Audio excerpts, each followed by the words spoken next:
He says, it's Wednesday. I know it was like a Thursday or Friday. He says, well, you can sign it. I said, I'll take it. I sign it. I go, how much is it? And it didn't make any difference. We knew this was it and it had to go. He said, by the way, you need $21,000 by Wednesday. It was like Thursday or Friday now, by next Wednesday, if you're serious, because if you can't come up with that, the people will never believe it. It's a down payment in case you don't pay your rent. I said, no problem. We get $21,000 easy.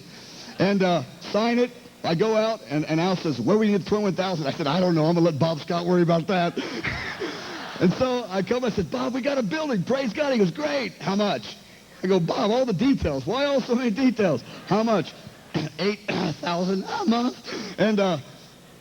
And I said, oh, and he goes, huh? He goes, well, I believe God for it. He goes, I go, one last little detail, Bob. We got to have $21,000 in 5 days. Bob says, do you have any idea where we're getting it? I says, no, I was hoping you would figure that part out. And it was amazing. The Lord provided that because we were committed to not making that need known to anyone. And the sentence that we had in our heart is that either the Lord is going to destroy this thing from the beginning, or he's going to bring it to pass supernaturally. But we were committed to not saying one word. And so what happens? Most of you know the story. $20,000, 2 people come, said, hey, we want to help you with what you're doing, da-da-da-da. And we said, boy, we thought you'd never ask. And $20,000 was made available, and there was $1,000 left. It was Tuesday afternoon. And I still had I was supposed to speak at Grace World Outreach Center in St. Louis with Ron Tucker on a Tuesday night service. And I'd already moved here, and he said, I want to fly you back here to speak one night, and then you know, you fulfill your obligation, then you'll go back, and we'll see you later. And because I was supposed to do it before I moved here, but we moved a couple weeks earlier. So he flew me in there, and I speak, and he goes, the Lord told me to give you $1,000 for speaking one night. That's not bad, $1,000 an hour. And I looked at $1,000. He says we normally don't give this kind of money for a guy just dropping in, but he told us $1,000. I said, praise God. So we come in there Wednesday morning, a little bit cocky, you know. We put that old check, slap on the table. That's your $21,000, bud. And not really. That's just being a little funny, but it was glorious. We knew that God was with us. It was so exciting. So then the thing that takes place now it's November 1982. But just to take you back to September 1982, before even that took place, I went to visit some orphanages in India.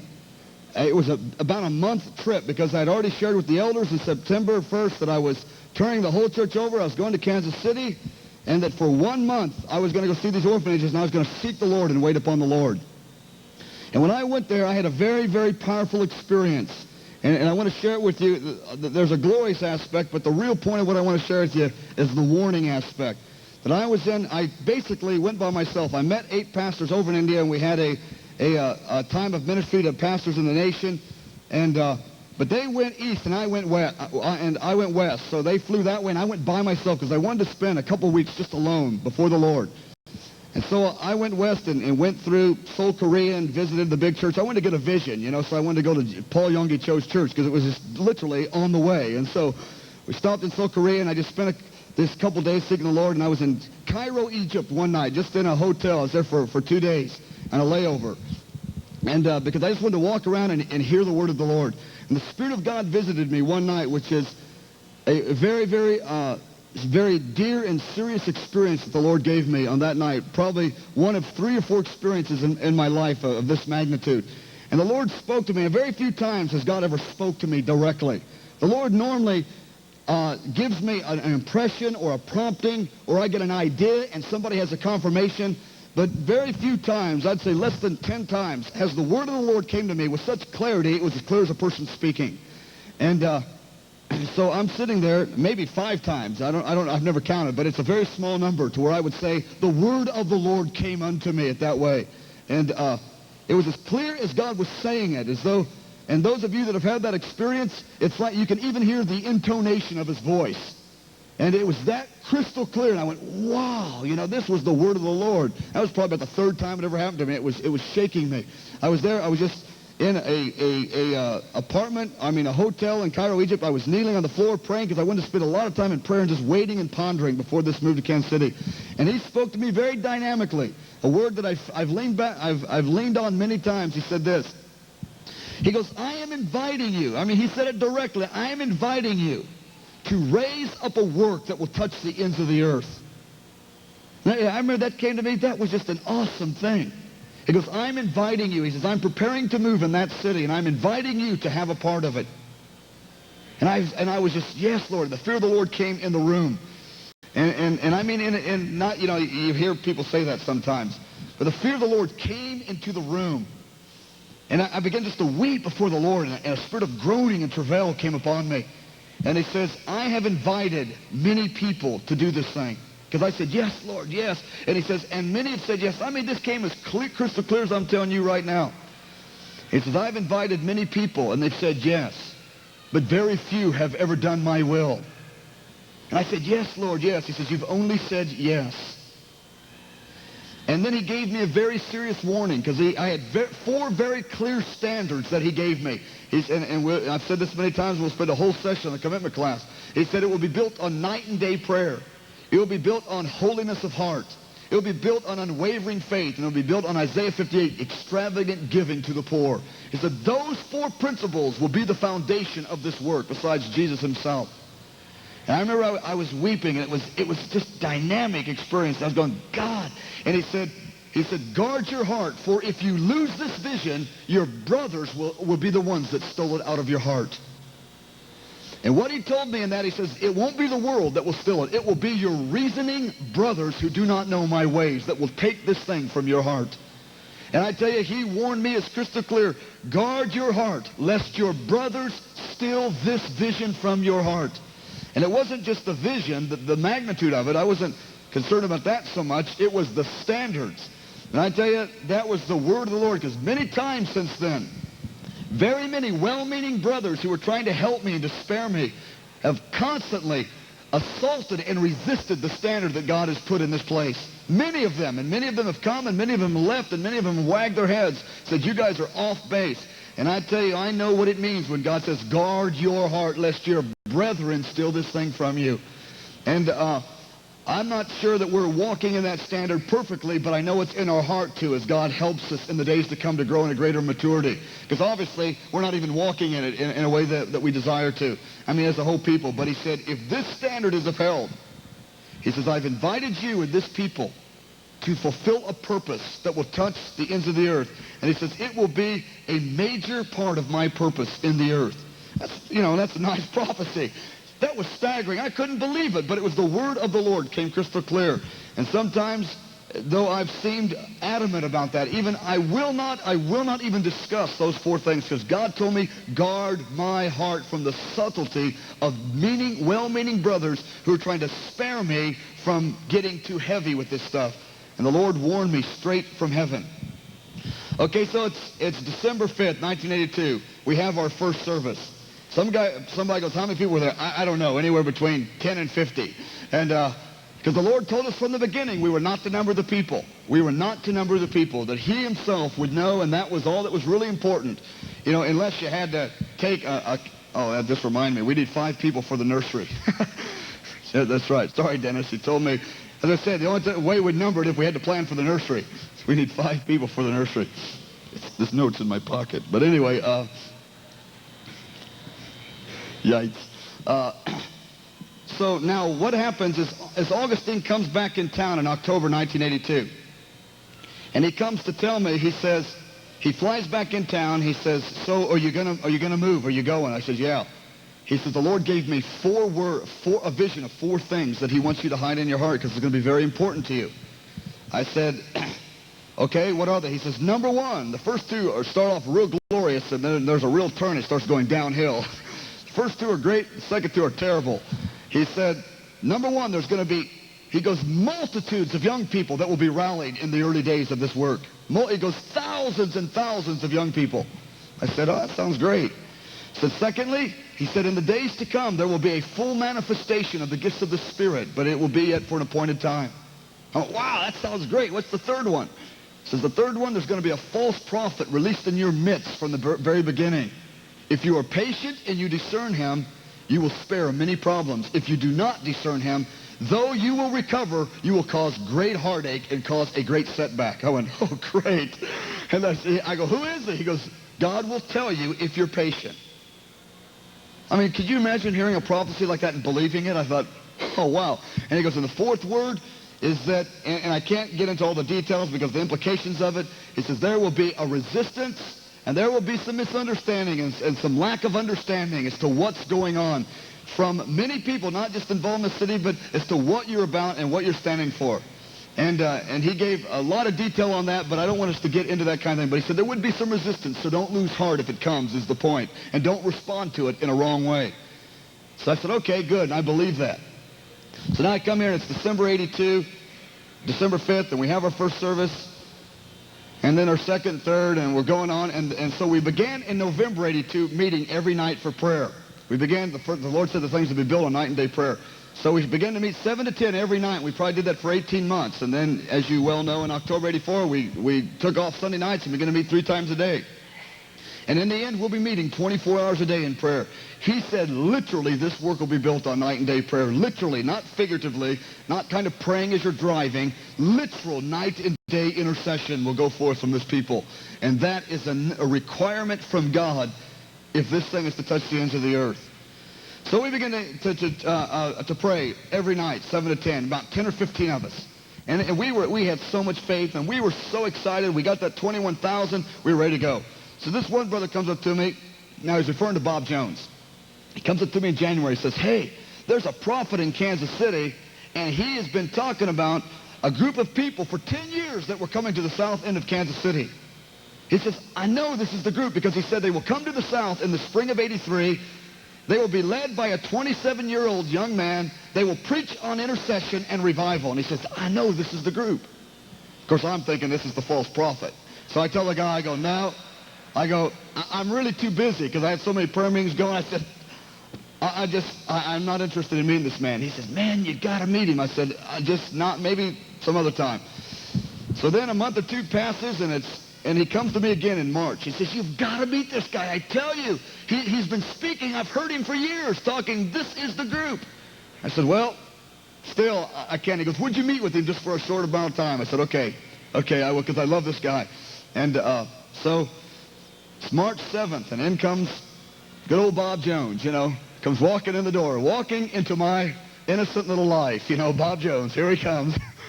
Things were so peaceful and so undisturbed until that time. And they were so normal. They were so predictable. And so Bob Jones walks in, and in his normal fashion, he's feeling that anointing on his hands, but I didn't know people had anointing on their hands. He's going in, he's going, uh-huh. And I'm looking at this guy, and I'm thinking, uh-huh. And he does this.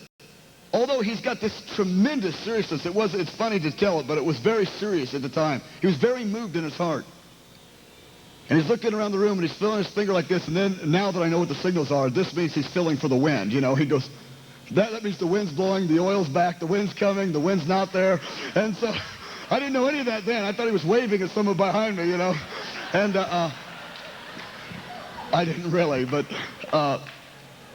so he comes in, and he goes, uh-huh. He goes, yeah, this is the group. He goes, I've seen you. And I was referring to Augustine's prophecy of a false prophet, and I said, oh, and I've seen you too. He goes, yeah, I thought you probably had. But he did not understand. And then he began to proceed to tell me an hour and a half or 2 hours, I forgot the time, of this most unbelievable layout of visions that you could ever imagine in your mind. I remember hearing these things, and I went, this is incredible. Now, incredible, not like, because it was so realistic, incredible like the first time you ever saw Star Wars. It was so bizarre, I couldn't believe anybody could think of something like that. It was unbelievable. And he began to tell me, he walks in, he goes, He said, the Lord told me, it's his first sentence. He goes, he stands up, he goes, in the first of spring when the snow melts, we will sit around the table. The Lord gave me the word agape and koinonia. We will sit around the table, and the snow will melt, and they will accept me. I says, who will accept me? What are you talking about? Although I was nicer, I go, well, what do you mean? He says, they will. I said, who's they? He goes, well, you guys will. So I knew instantly, the first minute, he prophesied his acceptance. So I knew for a fact he was the false prophet. No question in my mind. He says, any guy that prophesies his acceptance has got to be the false prophet. And I'm confident now. But he was moving in a whole different dimension that I had no idea of. Now, the truth of the matter was, people, the false prophets come and gone. I was taking out the false prophet for lunches, and we were talking, and he was wanting to get deeply involved in the church. And I was throwing Bob Jones out. And just sounds like the way men work, doesn't it? So he says, let me tell you again. He says, September 1982, 6 months ago, the Lord told me at the first of spring when the snow melts, the group would finally come. And now just to get a little bit of background on that, most of you know Bob, but I'll tell a little bit of a story. He began to, the Lord, he got saved in 1969. The Lord filled him with the Spirit in 1974, and he began to see technicolor visions right from the beginning. Just open visions and revelations. The Lord began to tell him from 1974 to 1983 about a group of people that would come to the south of Kansas City. And he gave them, by his own words, he says nearly 100 visions about this group over 10 years. And he told a number of people about it. Because I talked to a few of the people, and he says, he sure did. He told us about this group. He says, we just never believed it would happen. September 19, well, what happened in the 1970s, he was involved in one church. And a bunch of the youth group was getting into sin. And he spoke to them and warned them by the spirit of prophecy, if they don't quit sinning, that it was a little church about 300 people. He said, different ones of you will die. And he told different ones by name. He says, God is warning you, the devil's trying to take your life. And in 6 weeks, a group of 307 of the youth died in 6 weeks. And so they threw Bob Jones out. And he did a couple other things, too. He walked in a leaders' meeting unannounced. And because they didn't really receive him very well there after that, because they thought he was putting curses on people. He walked in and he said, this elder is in adultery with this prophetess, because they were in the meeting, and they were going to leave the church, they're going to divide it, they're going to steal money, and there's going to be trouble. So they threw Bob Jones out of the church, they kept those two, and within 2 months, they both left their family, went somewhere else, the church divided over the issue. And so Bob was really, like I imagine, like Elijah, depressed and all by himself. God, what's going on? The Lord began to tell him, he said, I will raise up a group of young people. He said, this is not the group, but he says, they will come in the days to come. The Lord gave him his word, and he said, this group of people will never reject you. And he said, to this group of young people, and I realize the implications of saying this are kind of weird, but for those of you that just want to hear it, he said, they will never turn away from me. He says, this group has turned away from me, but this group that I will send you, that I am preparing even this day, they will not turn away from me, nor will they ever reject you. So that's what Bob holds in his heart from about in the mid-70s. And he's looking, and God shows more visions and details. And it says in September 18, God, will these people ever come? Lord, will they ever come? And the Lord appeared to him and said they will come in the spring of 83, and this will be the sign. He said, this is a sign in the heavens that he told him this. This is a prophetic word. He said they will come in the spring of 83. So he began to tell people they will be here in the spring of this year. They will be in the south. They will speak about intercession. They will talk about revival. And the Lord showed him, and I don't take myself so serious in this thing, because God just used me as a voice to rally people, to rally generals. He said, and it will be a 27-year-old man will be the one directing it. And at least in these early days, that I would rally the people together. And because different people were telling me this, they said, hey, you got to listen to this. This stuff is true stuff. So he walks in the door through all these years of waiting. And he comes in, and that's when he says, yes, this is the group. And he starts filling this and the way, all that kind of stuff. So his opening sentence was, he goes, in the spring of 8, he says, in the first of spring when the snow melts, the first of spring when the snow melts, they will accept me. I said, okay. And he said, remember that. At the first of spring, I said, do you think it's going to snow again? Because it was March 7th. Because Bob marked the day, because it was a very big day in his life. And so we have that March 7th, 1983. And because it was, if any of you remember, you probably don't, but in March of 83, it was about 85 degrees. There was about 15 days or 20 days or more of 85-degree weather. I had a short-sleeve shirt on. It was March. I said, I think the winter's over. He goes, oh, no. He goes, the winter will begin again. He goes, at the first of spring. I said, you think so? I said, here, it's so warm. He goes, oh, it has to, because God could never lie. And I said, well, what if you missed it? And never crossed his mind, because he heard it face to face with the Lord. He says, it will happen, thus says the Lord. And I didn't have any idea what he was talking about. But he said, at the first of spring when the snow melts, they will gather around the communion table. They will accept me, and God will join us for all these years I've waited for this people. And so then he began to tell me about the white horse. And a number of times he saw the white horse, and that's the same imagery that Augustine used and several other people have seen. God has showed us this movement as a white horse. And he says, the white horse will come. This is very, very, very important. He says, I saw the white horse. He says this was an open vision, like a movie screen before me. And he goes, and the white horse was in a stream of water 4 inches deep. He goes, and there was mad dogs on each side of the stream. He says, and Bob Jones says he was behind the white horse steering it. Not directing it, but when it went to the left, to the mad dogs, he would pull it back to the middle of the stream. And he said there was a man on a board, of which he thought was me, because the white horse was the movement. And he said there was a man on a board, he goes, that's been crying out for many years. He says, this man must be an intercessor. He says, you guys are committed to intercession. I said, well, you know, that's certainly our heart to be. You're not very anointed at it, but we give it a shot, and which has been true ever since. And he goes, the Lord himself is going to come down and deliver the man on the board. He said, he's going to deliver you. Now, he's misinterpreting the vision. He did not understand. I was not the man on the board, but he thought that I was. He says, one day, suddenly from heaven, he said, I saw Jesus descend, took the man on the whiteboard, flipped him into the water, and when he hit those 4 inches of water, the power of God burst forth from this people to the ends of the earth. He says, man, that's a pretty heavy vision. I never heard of visions like that. He says, now let me explain this to you. He goes, the mad dogs on each end. He goes, a rabid dog is a sincere man with false doctrine. He said, the rabid dogs. He said, and the problem with the rabid dog, and this was all the imagery, but it was so perfect. He says they can't get in the water because a rabid dog's throat is swollen up. They can't get in the water, and they can't drink the water.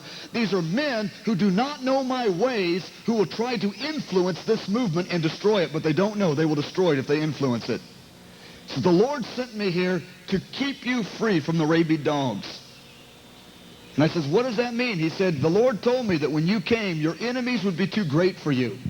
He says, you would never be able to overcome your enemies because you would not have the discernment in the early days to overcome them. Those that were coming to bite you, to steal the standard, you would not know that they were coming to hurt the movement because they would be sincere and godly people. He says, but the Lord told me I will reveal them to them one by one in a way that you will understand. It's the revealing of the Lord. He says, you will stay in the middle of the stream, and the water will stay at 4 inches until the appointed time. He says, in 4 inches of water, you know, like the vision of Ezekiel 47, he says it's just enough anointing to get the people a little bit clean. Because in 4 inches of water, you can't take a full-scale bath, but you can bend down and get a little clean. He says, for an appointed season, there will be just enough anointing to keep the people right with God. That's all that he's going to give for the first season. He says, but when he comes down and answers you, because it wasn't me, but he said, when he answers you and flips you into the water will burst forth. You won't have to worry about the rabid dogs anymore. And he goes, and then the move of God will begin. I went, wow. Then he went and told me vision after vision after vision after vision. Though it was real fun to hear it, like I told my wife, it was better than any $4 movie I ever saw. It was worth the time. It really was, even if it wasn't true, because it was so bizarre, you know. And I was leaving. We shook hands, and I really liked him. I must admit, I really liked him, though I was convinced he was a false prophet. I said, man, too bad. I really like this guy. And it really broke my heart because he was such a sweet guy, you know. And so he gets ready to leave. I can just see him right there. He's standing at the door, and he turns around and goes, oh, wait, by the way, the Lord told me to tell you one more thing. He says, and he said that you would understand this. He goes, he told me to tell you, number one, there's going to be thousands of young people gathered. Number two, there's going to be a full manifestation of the gifts of the Spirit. Number three, there's a false prophet coming in your midst. And number four, there's going to be major resistance against this thing every place that you go. I went, ay, ay, ay. I said, so he leaves, and I'm already late for home. So I get in the car, and I think, can a false prophet tell about another false prophet? He gave me the exact 4 words that I was sent here with. And I went, good night. How could he know that? So I get in the car, and I go home, and I'm late, and I tell Diane, I said, hey, I'm really sorry, but you have no idea. I mean, I've been on a ride. I mean, this thing was incredible. She goes, what happened? I said, I met a man who's either totally of God or totally of the devil. It's one or the other because he told me the very things. So then a little time comes by, and I said, I wanted Bob Scott and Pat and Diane and a few others to meet this guy. And so I invite him over to the duplexes, and so he comes over and he meets Diane and tells her a couple things, and I was really blown away. He told her some things straight from the Lord. I went, wow, because I was convinced this guy was wrong. Because the first time he came into church, he came to our first meeting right after March 7th. He comes walking in the door, and a woman came up to me and says, you see that guy over there? I go, yeah. I go, false prophet. I said, I know, don't worry. I've already got him undercover, And another person says, you see that guy? Beware. I said, hey, I got it. I got the number on that guy. He's, I've got him pegged. Now, I was whining and dining the false prophet, and I was getting ready to throw out the real one. And so now I bring him over, and he meets Pat, and Pat says, hey, have you ever seen me? Have you ever seen anything about this? He goes, no. He goes, sorry. He goes, I've never seen you. He goes, boy, I'll just pray and ask the Lord. He goes, I'd love to get a word and see what God can say to you about being paralyzed. And so he gives him that word, and then he leaves, and then I come over and I talk to Pat. I says, what do you think about this? He's like, man, I don't know, it's really different. I mean, he was just so sweet, but he had to be the false prophet. And it's trying to reconcile those things together is a hard thing to do. I've learned a whole lot about how to make prophecies fit now. You don't. You just let it happen, and you stay patient. And so then Art Katz comes in town. Now it's the end of March. It's actually Saturday. It's March 20th on Saturday. Art Katz comes in town, and we had established a friendship. And Art's in town, and he's just taking a real low-key profile, and we don't announce him or anything. And so it's the healing ministry afterwards. So people coming up and laying hands on him. And so I see Bob Jones. Now, he's been to church for 2 or 3 weeks. I still don't know if he's of God or not. I got a real sneaky suspicion he's not of God, but he might be because he's already told us some pretty heavy things. So he's praying. I'm praying, and he comes, and as I'm laying hands on people, I see him over there talking to Art Katz. Now, Art Katz's number one reputation isn't one of, well, he's not real good at people who are fakes. Let's put it that way. And so I thought, boy, old Art is going to tear this guy to pieces, And so I'm praying, and Art comes up and says, who is this guy? And I said, why? I said, I don't know who he is. I'd love some help. He says, this man is a prophet of God. And I go, I was expecting you to tell me differently. He says, he told me secrets of my heart that no man could know. I said,